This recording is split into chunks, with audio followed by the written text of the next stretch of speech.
ಎಲ್ಲರಿಗೂ ನಮಸ್ಕಾರ. Amitha's kitchen and life ಸ್ಟೈಲ್ಗೆ ಸ್ವಾಗತ. ಸ್ನೇಹಿತರೆ, ನಾನಿಲ್ಲಿ ನೋಡಿ ಈ ಕಪ್ಪಲ್ಲಿ 1.5 ಕಪ್ಪಿನಷ್ಟು ಸಕ್ಕರೆಯನ್ನು ತಗೊಳ್ಳೋ. ನಾವು 1 ಕಪ್ ಹಾಕ್ತಾ ಇದ್ದೇನೆ. ಈಗ ಅದೇ ಕಪ್ಪಲ್ಲಿ ಅರ್ಧ ಕಪ್ಪನ್ನು ಹಾಕ್ತಾ ಇದ್ದೇನೆ. ಇನ್ನಿದಕ್ಕೆ ನಾವು ನೀರನ್ನು ಹಾಕಿಕೊಳ್ಳುವ. ನೋಡಿ, ಸಕ್ಕರೆ ತಗೊಂಡ ಕಪ್ಪಲ್ಲಿ 1 ಕಪ್ ನೀರು ಹಾಕಿದೆ. ಇವಾಗ ಇಲ್ಲಿ 2 ಕಪ್ ನೀರು. ಇವಾಗ ಕಡಾಯಿಯನ್ನು ಸ್ಟವ್ ಮೇಲೆ ಇಟ್ಟಿದ್ದೇನೆ. ಸಕ್ಕರೆ ಪೂರ್ತಿ ಕರಗಿದ್ದು ಪಾಕ ಆಗೋದು ಬೇಡ. ಸ್ವಲ್ಪ ಅಂಟು ಪಾಕ ಆದರೆ ಆಯಿತು, ಸ್ಟಿಕ್ಕಿ ಆದರೆ ಆಯಿತು. ಇವಾಗ ಸಕ್ಕರೆ ಕರಗೋಷ್ಟೊತ್ತಿಗೆ ನಾವು ರವೆಯನ್ನು ಬೇಯಿಸ್ಕೊಳ್ಬೇಕು. ಈಗ ಇಲ್ಲಿ ನೋಡಿ, ಉಪ್ಪಿಟ್ಟು ಮಾಡುವ ರವೆ ನೋಡಿ, ಸಣ್ಣ ರವೆ ಅಲ್ಲ, ಚಿರೋಟಿ ರವೆ ಅಲ್ಲ, ಹಾಗೆ ಸ್ವಲ್ಪ ದೊಡ್ಡ ರವೆ ಉಪ್ಪಿಟ್ಟು ಮಾಡ್ತೇವಲ್ಲ ಆ ರವೆಯನ್ನು ತಗೊಂಡಿದ್ದೇನೆ. ನನ್ನ ಹತ್ರ ಚಿರೋಟಿ ರವೆ ಇಲ್ಲ, ಹೆಚ್ಚಿನವರ ಹತ್ರ ಅಲ್ಲ, ಮತ್ತೆ ಇದೇ ರವೆ ಇರುವುದಲ್ಲ, ಬಾಂಬೆ ರವೆ ಇರುವುದಲ್ಲ. ಇವಾಗ ಇದನ್ನು ನಾನು ಮಿಕ್ಸರ್ ಜಾರಿಗೆ ಹಾಕ್ತಾ ಇದ್ದೇನೆ. ನೋಡಿ, ಚಿರೋಟಿ ರವೆ ಇದ್ರೆ ನೀವು ಮಿಕ್ಸರ್ ಜಾರಿಗೆ ಹಾಕೊಳ್ಬೇಕು ಅಂತಿಲ್ಲ. ಈಗ ಇದಕ್ಕೆ ಮುಚ್ಚಳ ಹಾಕಿ ಇದನ್ನು ಪೌಡ್ರ್ ಮಾಡಿಕೊಂಡು ಬರುವ.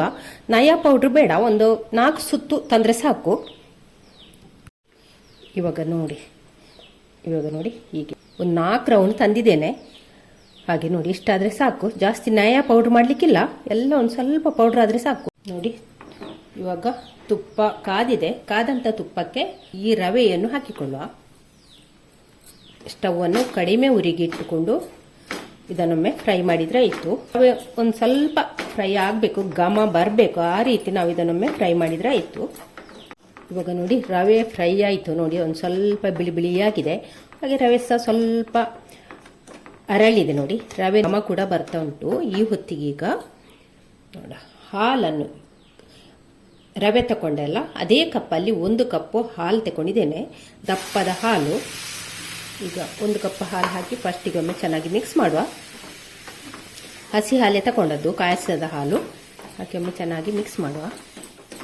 ಈಗ ನೋಡಿ, ಅದೇ ಕಪ್ಪಲ್ಲಿ ಅರ್ಧ ಕಪ್ ಹಾಲನ್ನು ತಗೊಂಡಿದ್ದೇನೆ, ಅದನ್ನೀಗ ಇದರ ಜೊತೆ ಹಾಕ್ತಾ ಇದ್ದೇನೆ. ಹಾಕಿ ಒಮ್ಮೆ ಚೆನ್ನಾಗಿ ಮಿಕ್ಸ್ ಮಾಡುವ. ಉರಿಯನ್ನು ಹದವಾಗಿ ಇಟ್ಟುಕೊಂಡ್ರೆ ಆಯಿತು. ರವೆ ಚೆನ್ನಾಗಿ ಬೇಯಬೇಕು. ಹಾಗೆ ಎಲ್ಲವನ್ನು ಕೂಡ ಒಮ್ಮೆ ಚೆನ್ನಾಗಿ ಮಿಕ್ಸ್ ಮಾಡುವ. ಇಲ್ಲಿ ನಾನು 1 ಕಪ್ಪು ರವೆಗೆ 1.5 ಕಪ್ಪಿನಷ್ಟು ಹಾಲನ್ನು ಹಾಕ್ಕೊಂಡಿದ್ದೇನೆ. ಹಾಲು ಹಾಕಿ ಒಮ್ಮೆ ಚೆನ್ನಾಗಿ ಮಿಕ್ಸ್ ಮಾಡಬೇಕು.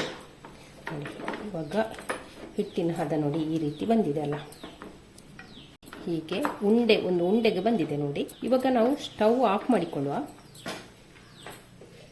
ಹಾಗೆ ಮುಚ್ಚಳ ಮುಚ್ಚಿ ಇದನ್ನು ಒಂದು ಸ್ವಲ್ಪ ತಣ್ಣಗಾಗಲಿಕ್ಕೆ ಬಿಡುವ. ಈಗ ನೋಡಿ, ಇಲ್ಲಿ ನಮ್ಮ ಸಕ್ಕರೆ ಪಾಕ ಕೂಡ ಗಟ್ಟಿ ಆಗ್ತಾ ಬಂತು. ಒಂದು ಸ್ವಲ್ಪ ಸ್ಟಿಕ್ಕಿ ಆದರೆ ಆಯಿತು, ಪಾಕ ಆಗಲಿಕ್ಕಿಲ್ಲ. ಈ ರೀತಿಯಾಗಿದೆ ನೋಡಿ, ಈ ರೀತಿಯಾಗಿದೆ. ಇಷ್ಟಾದರೆ ಸಾಕು. ಈಗ ಇದಕ್ಕೆ ಕುಟ್ಟಿ ಪೌಡ್ರ್ ಮಾಡಿದಂಥ ಏಲಕ್ಕಿಯನ್ನು ಕೂಡ ಹಾಕ್ತಾ ಇದ್ದೇನೆ. ಸ್ಟವ್ ಆಫ್ ಮಾಡ್ತಾ ಇದ್ದೇನೆ. ಇವಾಗ ಇದನ್ನು ಮುಚ್ಚಳ ಮುಚ್ಚಿ ಹೀಗೆ ಬಿಡುವ. ನಾವಿಲ್ಲಿ ಬೇಯಿಸಿಕೊಂಡಂಥ ರವೆ ತಣ್ಣಗಾಗ್ತಾ ಬಂದಿದೆ, ಒಂದು ಸ್ವಲ್ಪ ತಣ್ಣಗಾಗಿದೆ. ಈಗ ಇದಕ್ಕೆ ಒಂದು 2 ಟೀ ಸ್ಪೂನಷ್ಟು ಹಾಲಿನ ಹುಡಿಯನ್ನು ಹಾಕ್ತಾ ಇದ್ದೇನೆ. ಹಾಕಿ ಒಮ್ಮೆ ಚೆನ್ನಾಗಿ ಮಿಕ್ಸ್ ಮಾಡುವ. ಕೈಯಲ್ಲಿ ಒಮ್ಮೆ ಮಿಕ್ಸ್ ಮಾಡಿಕೊಳ್ಳಿ ಇದನ್ನು. ನೋಡಿ, 1 ಸ್ಪೂನ್ನಷ್ಟು ತುಪ್ಪವನ್ನು ಕೂಡ ಹಾಕ್ತಾ ಇದ್ದೇನೆ. ಹಾಕಿ ಚೆನ್ನಾಗಿ ಒಮ್ಮೆ ಮಿಕ್ಸ್ ಮಾಡುವ. ಎಲ್ಲವೂ ಕೂಡ ಚೆನ್ನಾಗಿ ಬೇರೆಯುವ ಹಾಗೆ ಮಿಕ್ಸ್ ಮಾಡಿಕೊಂಡ್ರೆ ಆಯಿತು. ಈಗ ಹಾಲಿನ ಹುಡಿ ಹಾಕಿ ಮಿಕ್ಸ್ ಮಾಡಿಕೊಂಡಾಯಿತು. ಹಿಟ್ಟಿಲ್ಲ ಒಂದು ಸ್ವಲ್ಪ ಗಟ್ಟಿ ಉಂಟು, ಇಷ್ಟು ಗಟ್ಟಿ ಬೇಡ ನಮಗೆ, ಒಂದು ಸ್ವಲ್ಪ ಸಾಫ್ಟ್ ಮಾಡಿಕೊಳ್ಬೇಕು. ಅದಕ್ಕಾಗಿ ನಾನಿಲ್ಲಿ ಹಾಲನ್ನು ಹಾಕ್ತಾ ಇದ್ದೇನೆ.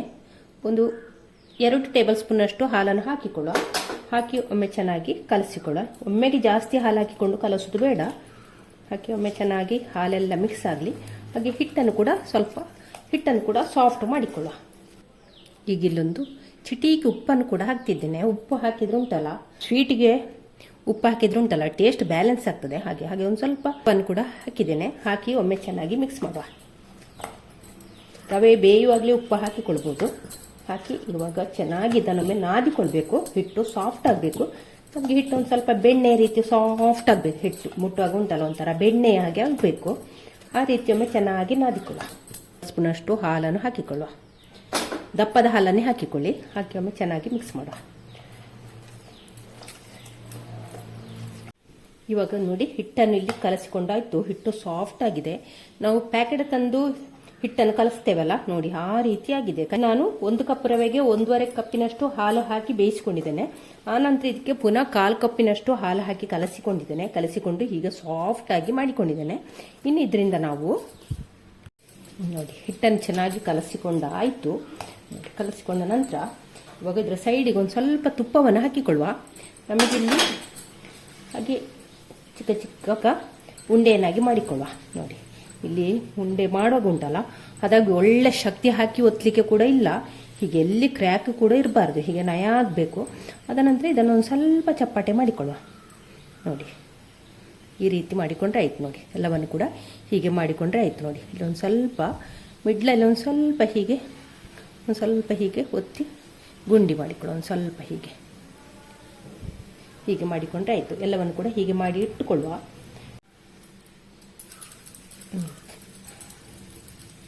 ಚೆನ್ನಾಗಿ ಹೀಗೆ ರೌಂಡ್ ಆದ ನಂತರ ಒಂದು ಸ್ವಲ್ಪ ನೋಡಿ ಈ ರೀತಿ ಮಾಡಿಕೊಂಡ್ರೆ ಆಯಿತು. ನೋಡಿ ಹೀಗೆ ಸೈಡೆಲ್ಲ ಒಡೆದಿರಬಾರ್ದು. ಹೀಗೆ ಮಾಡಿಕೊಂಡ ನಂತರ ಮಿಡಲಲ್ಲಿ ಒಂದು ಸ್ವಲ್ಪ ಹೀಗೆ ಒತ್ತಿ ಹೀಗೆ ಸ್ವಲ್ಪ ಹೀಗೆ ಗುಂಡಿ ಮಾಡಿಕೊಂಡ್ರೆ ಆಯ್ತು. ನೋಡಿ ಹೀಗೆ ಎಲ್ಲವನ್ನು ಕೂಡ ಮಾಡಿಟ್ಟುಕೊಂಡ್ರೆ ಆಯ್ತು. ನೋಡಿ ಸೈಡು ಹೀಗೆ ಇಡಬೇಕು. ನೋಡಿ ಅಡ್ಜಸ್ಟಸ್ ಈಗ ಸೈಡಲ್ಲೆಲ್ಲ ಒಡಿಬಾರ್ದು, ಹೀಗೆ ನೀಟಾಗಿ ಮಾಡಿಕೊಂಡ್ರೆ ಆಯಿತು. ಹೀಗೆ ಎಲ್ಲವನ್ನು ಕೂಡ ಮಾಡಿಕೊಳ್ಳ. ಇಲ್ಲಿ ನೋಡಿ ಎಲ್ಲವನ್ನು ಕೂಡ ಇದೇ ರೀತಿ ಮಾಡಿ ಇಟ್ಕೊಂಡಿದ್ದೇನೆ.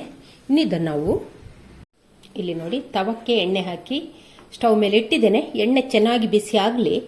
ಇವಾಗ ಇಲ್ಲಿ ಎಣ್ಣೆ ಚೆನ್ನಾಗಿ ಬಿಸಿ ಆಗಿದೆ. ಎಣ್ಣೆ ಚೆನ್ನಾಗಿ ಬಿಸಿ ಆದ ನಂತರ ಸ್ಟವ್ ಅನ್ನು ಮೀಡಿಯಂ ಫ್ಲೇಮಿಗೆ ಹಾಕೊಂಡಿದ್ದೇನೆ. ಇವಾಗ ಇಲ್ಲಿ ಮಾಡಿಟ್ಟಂತ ಈ ರವೆ ಪೀಸಸ್ ಅನ್ನೆಲ್ಲ ಇದಕ್ಕೆ ಹಾಕಿಕೊಳ್ಳುವ. ಎಲ್ಲವನ್ನು ಕೂಡ ಹಾಕಿಕೊಳ್ಳ.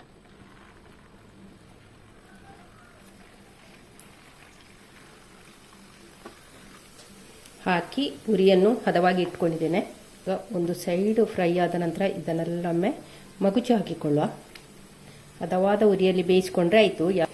ಹೊರಗೆ ಡಾರ್ಕ್ ಆಗ್ತದೆ, ಒಳಗೆ ಬೆಂದಿರೋದಿಲ್ಲ. ಜಾಸ್ತಿ ಉರಿ ಇಟ್ಕೊಂಡು ನಾವು ಬೇಯಿಸಿದ್ರೆ, ಹಾಗಾಗಿ ಮೀಡಿಯಂ ಫ್ಲೇಮಲ್ಲಿ ಇಟ್ಕೊಂಡು ಇದನ್ನು ಬೇಯಿಸ್ಕೊಂಡ್ರೆ ಆಯಿತು. ನಮಗೆ ಒಳಗೆ ಕೂಡ ಬೇಯಬೇಕಲ್ಲ, ಇದು ರವೆಯಿಂದ ಮಾಡಿದ ಕಾರಣ ಬೇಯಲಿಕ್ಕೆ ಒಂದು ಸ್ವಲ್ಪ ಟೈಮ್ ತೆಕ್ಕೊಳ್ತದೆ.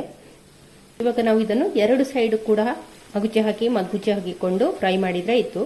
ಕಲರ್ ಚೇಂಜ್ ಆಗೋ ತನಕ, ಗೋಲ್ಡನ್ ಬ್ರೌನ್ ಬರೋ ತನಕ ಇದನ್ನು ಫ್ರೈ ಮಾಡಿಕೊಂಡ್ರೆ ಆಯಿತು. ನೋಡಿ ಇವಾಗ ಇದೆಲ್ಲ ಫ್ರೈ ಆಗಿದೆ. ನೋಡಿ ಗೋಲ್ಡನ್ ಬ್ರೌನಿಗೆ ಕಲರ್ ಚೇಂಜ್ ಆಗಿದೆ. ಇವಾಗ ಇದನ್ನೆಲ್ಲ ತೆಗೆಯುವ. ಹದವಾದ ಉರಿಯಲ್ಲಿ ಇಟ್ಕೊಂಡೇ ಫ್ರೈ ಮಾಡಬೇಕು. ನೀವು ಒಮ್ಮೆಗೆ ಜಾಸ್ತಿ ಉರಿ ಇಟ್ಟು ಫ್ರೈ ಮಾಡೋದು ಬೇಡ. ಒಳಗೆ ಸಹ ನಮಗೆ ರವೆ ಆದ ಕಾರಣ ಒಳಗೆ ಕೂಡ ಇದು ಅಷ್ಟು ಬೇಗ ಬೇಯುವುದಿಲ್ಲ, ಹಾಗಾಗಿ ಒಂದು ಸ್ವಲ್ಪ ಟೈಮ್ ತಗೊಳ್ತದೆ. ನೋಡಿ ಇವಾಗ ಇದನ್ನೆಲ್ಲ ತೆಗೆಯುವ.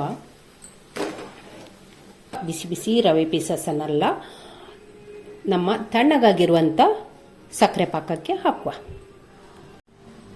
ಇವಾಗ ಈ ಸಕ್ಕರೆ ಪಾಕಕ್ಕೆ ಇದನ್ನು ಹಾಕಿಕೊಳ್ಳ.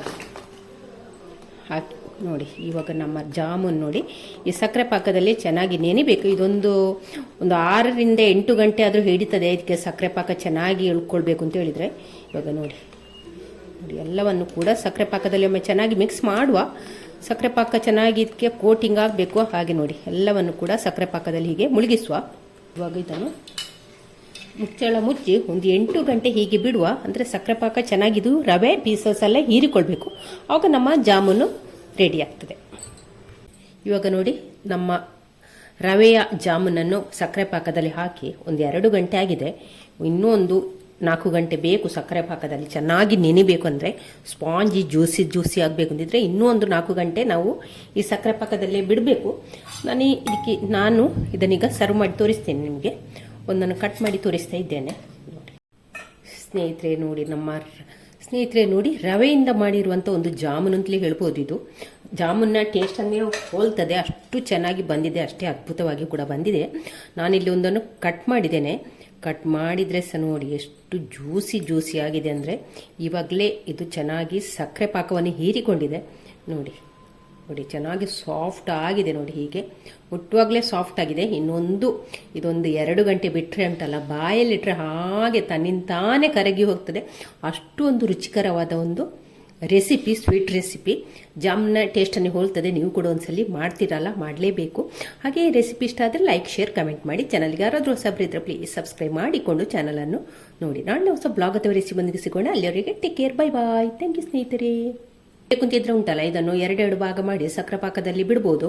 ಆವಾಗ ಬೇಗನೆ ಸಕ್ಕರೆ ಪಾಕ ಹೀರಿಕೊಂಡು ಬೇಗನೆ ಸಾಫ್ಟ್ ಆಗ್ತದೆ. ತುಂಬ ಟೈಮ್ ಕಾಯಬೇಕು ಅಂತ ಏನಿಲ್ಲ.